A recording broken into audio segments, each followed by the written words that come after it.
I just wanted to do a quick post here and kind of address, you know, sometimes I address this and it seems it helps some people just to kind of talk through it. It really is just me talking through it. I don't have it all figured out. But the issue of hating your playing or not liking what you hear all the time, wishing you sounded like someone else, wishing that you could do what they did, exactly how they did, etc. and so forth. And you know what I'm talking about. Like, that happens all of the time. It's happened to me ever since I started playing the drums. And even more so now with the advent of the internet, social media. And I was having a conversation with somebody the other day and they said, well, you just don't know what it feels like to fill in the blank with drumming. And I said, well, actually I do. I do know exactly what that feels like. You know, I started drumming when I was, 14? I know exactly what it feels like to get up on stage and screw up. I know exactly what it feels like to lose a gig because I screwed up. I know exactly what it feels like to be in the middle of a piece of music and know I cannot pull it off. I know exactly what it feels like to have a bad practice session. I know exactly what it feels like to have weeks of bad practice sessions. I know what it feels like to be headed to a gig and hear a shed session that's going on campus and get discouraged before your paying gig. None of those guys were getting paid to just shred in an auditorium. And I know exactly what that feels like to have that affect, you know, the outcome of the gig. I know what it feels like to screw up in front of some of your biggest influences, to screw up in front of some of the people you respect the most. I also know what it feels like to recover in front of those people. So I very much understand this whole thing from all angles because I started working as a drummer at such a young age. And as a teacher, I constantly try to put myself back in that position of what did I feel at that stage when I was trying to learn this, you know? I remember discovering 16th notes and running into my teacher and saying, look, I thought I had discovered gold. Like, I thought it was something new. And he's like, yeah, those are 16th notes. Like, why didn't you tell me about them, you know? I remember those things. And so I very much know what it feels like to dislike my own playing, to hate it to a certain extent. And I would encourage you, whenever that comes up, whether it be in practice time or watching a video or what crops up at the weirdest times, don't sit there with that. Try to kind of dig into that and figure out, well, what made me hate my playing, you know, because nothing changed. I'm still the player I was yesterday. Why do I hate it all of a sudden?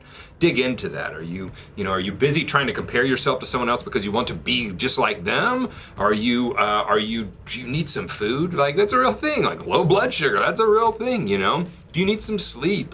Did you have a bad gig? Can you assess what went wrong with that gig? You know, once we start getting past the emotional, you know, and I do it too. It's just like you throw up emotions everywhere and you're like, oh, this is awful, never be better. And you sit down and you go, okay, it really wasn't that bad.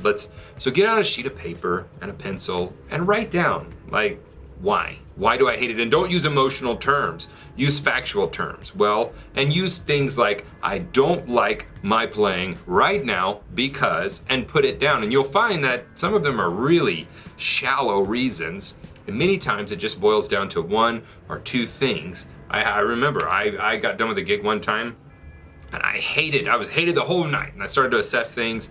And what it came down to was I was missing backbeats. Seems like such a small thing, doesn't it? But when you're on a dance gig and you're playing 4 or 5 hours, you miss a couple of backbeats and you start missing more and more and more. And so I took that chance to say, hey, I don't want to miss backbeats all the time. I want to be able to have that solid pocket. So I'm going to start keeping a ledger. Every time I play a gig, I'm going to count the number of backbeats that I miss. So I came up with a solution. I didn't just leave there hating my playing. I came up with a solution of how can I get to where I'm not hating my playing.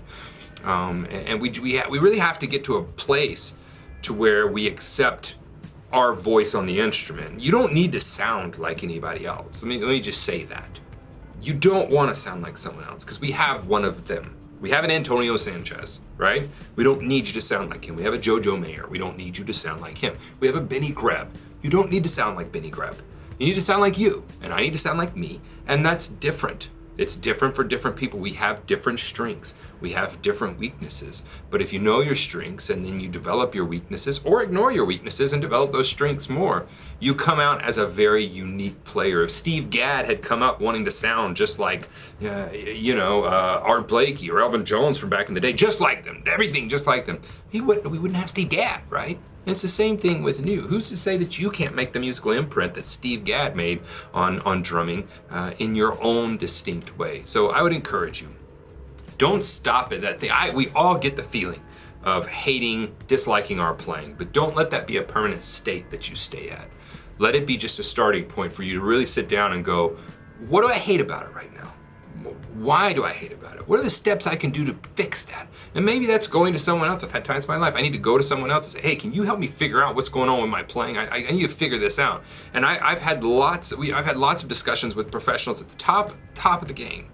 And they have these same questions. Like I had to sit down and I had a friend and he showed me this and I was like, oh man, I'm struggling with that. I realized that, right? So it's not just you. We're all the same. I do understand. I believe that is what makes me a better teacher, is that I really do try to go back and understand, what was I feeling? How did I develop that? How did I combat that? Or how did I just fail at that? And how can I tell them not to fail at that, right? I pull from a lot of my failures. So get an action plan. Don't just stop with, I hate my playing. Don't live there. That's a miserable place to be. Learn to love your playing. Learn to love what you do. This is a fun instrument. And as always, leave me a comment. I never know if these are helpful. Maybe they're just helpful for me to kind of spill out on the camera things I'm thinking about. But it is something that I talk to a lot of my students about. And just know I understand exactly how you feel. I've been there in many ways, a lot more than you have in a lot more different situations. And so I understand where you are and where you're coming from, and you can bounce back from that. You definitely can. It doesn't have to be a place that you constantly stay. Leave me a comment. Let me know what you're struggling with. Let me know your thoughts, and I'll see you in the next video.